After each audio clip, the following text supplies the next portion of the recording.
lukanga bukyali tujja kugamba kyekyaleese leero ennaku z'omwezi 4 ennaku z'omwezi nga 4 ogw'omukaaga mukoddomi wajja ebaŋŋamba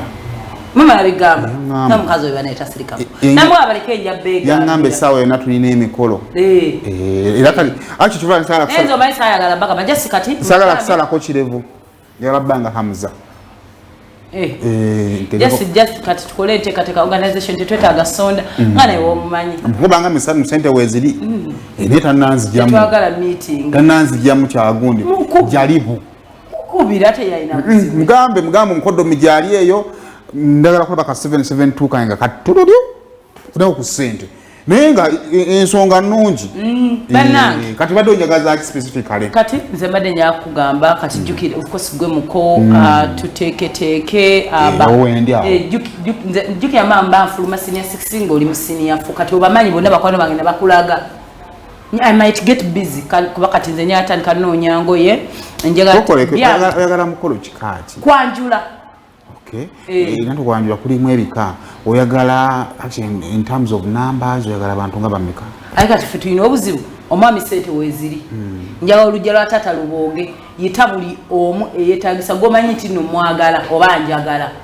aye kati tulina buzibu ki si nti nno tetulina mmere egenda balisa abakono namugambye leeta ebyo 5 kitegeeza omukolo obala abantu nga 2,000 tewali buzibu ate olujja lwa kitange kubanga abako bajja 5 kitegeeza twetaaga abantu abalala eno nga 1,500 tewali buzibu byonna yaŋŋambye teri meeting nze tebansasula tebansonda nze nabbanja sisondebwa kakati so buli kimu just kati njagala okole komiti komiti eyokuteekayo byonna ngenda bikola naye obuzibu wembulabye kati nonjako bwogezi kirowoozo tewali buzibu all ideas opinions are welcome kwakatuteekateeka mukolo njaga omukolo gumpeesa ekitiibwa omwana omuwala ow'omumaka gano omukulu agende ekisooka nze nabadde nteesa muzeeyi yakola country house ku kyalo tunamanyika nnyo eri mu kyalo najenjala tuteeka omukolo ogwo tugere ku makya tuyite abaana ab'omu nnyumba eno tugende ku nyumba ya taata w'ekisaasi naye tugambe abaana bakole ki bajje tugende mu some of your tight friends tufuneyo abo badde tulina omukolo gw'abantu 10 nga ameka 5 n'omukolo mugamba tutya abantu nga 10 hoko ku kyalo soka ove mu bintu by'okukyamuukirira esooka tugenda kukola mukolo naye asooka otunuulire embeera y'omuko buuza maama ngolako omukoto namutegeera sente wano mumanyi emotoka gyangulira gyotalaba yemotoka zavuga ensonga emirimu gyakola nowulira ekisooka nabuuziza muzeeyi nti kubanga bwe natuuse akafaananyi kewalekera muzeeyi akalina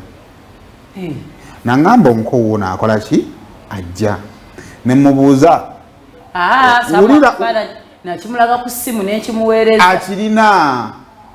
nemugamba kakati oli mukazi munno wamubuuziza omusajja amagana ngamba munanga ate ekyewunyisa ayagala omuki omusajja ate omulimu gwaffe kusapootinga kyokola ki kyoyagala bannaye omuntu w'emyaka 85 omuntu talika okwagala okugira omusajja w'emyaka 85 ofuuza olina obuuza ddala we85 amwagala maama bwe mba nina emyaka 38 it is okay era debate yange teri ku myaka naye kyenteesa kino nkyogejja kunneebaza gye bujja nsaba omukolo ogwo gube gwaffe omusajja ajja akyale tuyite abantu baffe 50 tunasobola omumanaginga kubanga nze omutima guŋŋamba era ku myaka ngaana ogenda kuddamu ofuna omusajja omulala ng'ono abadde kibba wange naye omusajja ali mu myaka gya katonda naye katonda ayinza obba amwetaaga so nze nsaba busabe nze nteesa buteesa bayira wende serious note tukole omukolo kuba ogwetaaga omusajja afiiraawo nga tomulinaako bwannanyikale ebizibu bijjiraawo asobola okufuna amnesia ali mu myaka gya amnesia alina emyaka gya stroke pressure awo watambulira kati gwe omukolo ogwetaaga nekyensaa tetukola mukolo gw'abantu bangi tulemedde kubaliisa I am not getting your point ne naawe tegeera ensonga yange omukolo tegwetaaga kumanyika nnyo bantu bangi kubanga nze n'owa ebifaananyi omukolo ogwo ogulaba njagala gusinjeko nabaamagye nenkulaba bulabi ng'okutta essimu okuba ekifaananyi bana omusajja mpeseza ekitiibwa aleese ebintu ampadde buli kimu kyenneetaaga lwaki mbasimukube akyalawo n'akuuma ke baŋŋambe nti kasangula omuntu kyalabye buli anajja ku mukolo aba afuluma kaca era newooganaze omukwano gwammwe kati wuliriza akaama ka leero